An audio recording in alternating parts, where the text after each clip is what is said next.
제가 이 부분들을 생각하게 된 것은 왜 국화를 사용할까? 지금 앞으로 어떻게 그러면 이 의미와 뜻을 새겨갈지를 한번 이야기하고 싶어서 저는 이 자리를 마련했습니다.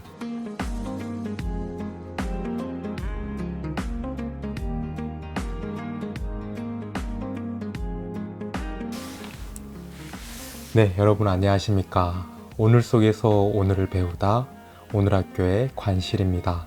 오늘 학교는 우리가 일상생활에서 좀 많이 좀 깊이 알고 싶어하고 또 두려워하고 좀 거부감을 느꼈던 죽음에 대한 이야기들, 또 죽음에 대한 주제들을 서슴없이 이야기할 수 있는 컨텐츠인데요. 아무래도 많은 사람들이 그 의미와 뜻을 더 알면 우리가 지금 가지고 있는 이 죽음에 대한 문화를 좀 더 새롭고 더 의미와 뜻으로 받아들일 수 있는 부분들이 되지 않을까라는 생각으로 컨텐츠를 만들게 되었고요. 오늘은 좀 많이들 알고 계실 것 같기도 하고 또 느끼고 있는 부분일 수 있겠다는 생각이 드는 주제를 함께 나눠보려고 합니다. 장례식장에서 왜 국화를 사용하는가에 대한 이야기들을 나눠보려고 합니다. 사실 보면 세상의 모든 물품은 나름대로 그 이유가 있습니다.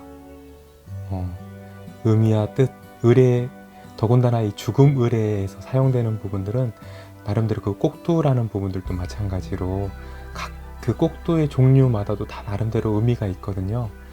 고인이 떠나면서 고인을 지켜주고 동행하고 또 그 고인의 길을 열어주는 부분들, 혼자 가는 게 외롭지 않게 하기 위해서에 대한 그런 나름대로 상징적인 의미들을 가지고 있긴 하는데, 그러면 우리가 흔하게 많이들 보고 있는 장례식장의 국화는 왜 하필 국화를 사용하고 있는가에 대한 그런 생각들을 해보신 적 있나요? 많은 사람들에게 한번 여쭤봤습니다. 국화를 왜 사용할까요? 국화를 왜 쓸까요? 그랬더니 많은 사람들이 모른다. 그런 이유가 있겠지. 계속 그렇게 써왔으니까 이라는 생각들을 많이 가지고 계시더라고요. 그래서 꽃을 판매하신 분에게도 여쭤봤었는데도 막상 그러한 뚜렷한 이유는 알고 계시지 않더라고요. 그래서 아무래도 오늘 컨텐츠가 그러한 궁금증을 가지고 있는 분들과 어떻게 의미를 가져야 될지 모르는 분들에게 좀 도움이 되는 컨텐츠가 되었으면 좋겠습니다. 바로 유래를 살펴보면 일본 문화의 잔재다. 어떻게 보면 우리나라 역사에 좀 아픈 그런 시절에 우리가 남아있는 일본 문화의 잔재들이 아직도 우리에게 지금 남겨져 있다라는 기록들이 있고요.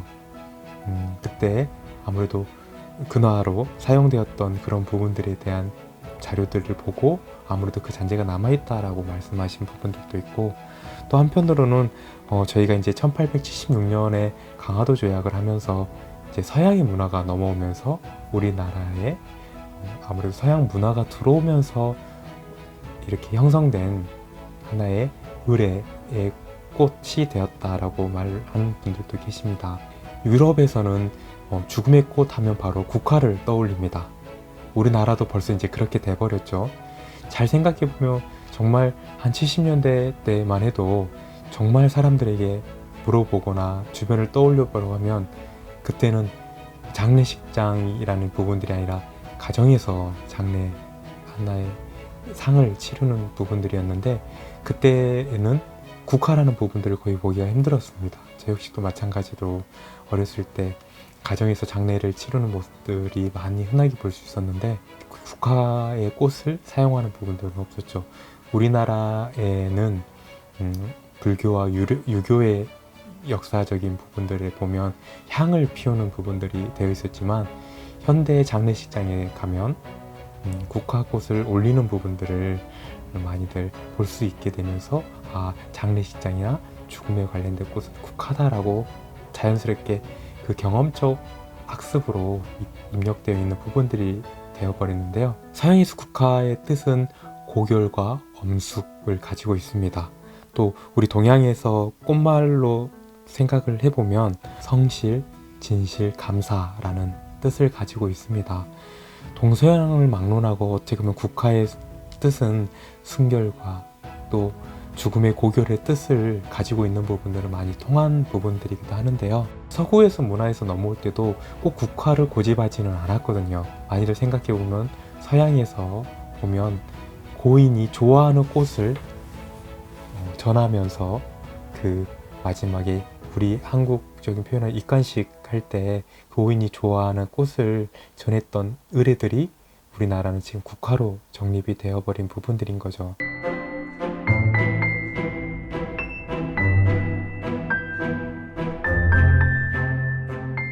제가 오늘 이 시간에 여러분들과 함께 꼭 일본의 잔재니까 쓰지 말자, 뭐 서양의 문화니까 뭐 더 쓰지 말자, 뭐 이런 의견들보다 왜 꽃을 올리는가에 대한 의미, 그 뜻을 우리가 한번 지금 생각해 보았으면 좋겠어요. 꽃을 왜 올릴까요? 꽃을 왜 전할까요? 그냥 고맙다고, 그 사람이 좋아하니까?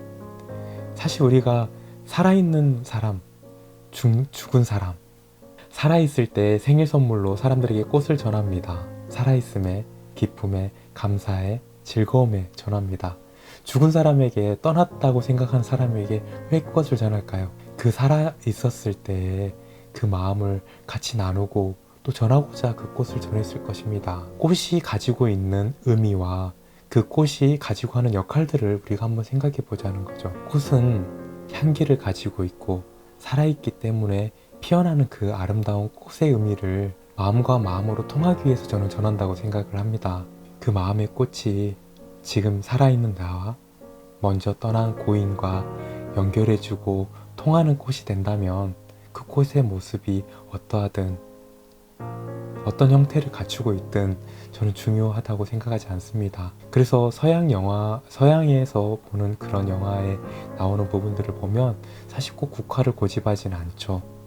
하지만 저는 흰색 꽃을 많이 선호하는 부분들은 좀 비슷한 부분들인 것 같아요. 아무래도 흰색이라는 부분들은 순결과 고결과 어떻게 한편으로는 청정함, 거짓 없이 때 묻지 않는 그 마음을 전하고 싶은 마음을 전하기 위해서 그렇게 하는 것 같습니다.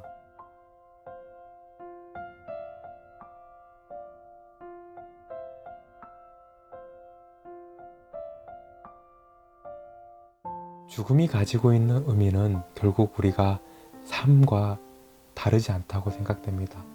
그렇기 때문에 우리가 전하고 있는 그 의미와 내 상징성을 그냥 그렇게 하니까 라고 두는 게 아니라 정말 그 사람을 위해 그 사람과 마음과 내 마음이 연결되어 있다는 그 믿음을 한 번쯤 새길 수 있는 그 마음으로 꽃을 전할 수 있는 그 마음이면 정말 국화뿐만 아니라 장미가 되었든 해바라기가 되었든 어떤 꽃이 되었든 마음의 꽃으로 전할 수 있는 우리 대한민국 현대사회의 죽음 의례가 되었으면 좋겠습니다.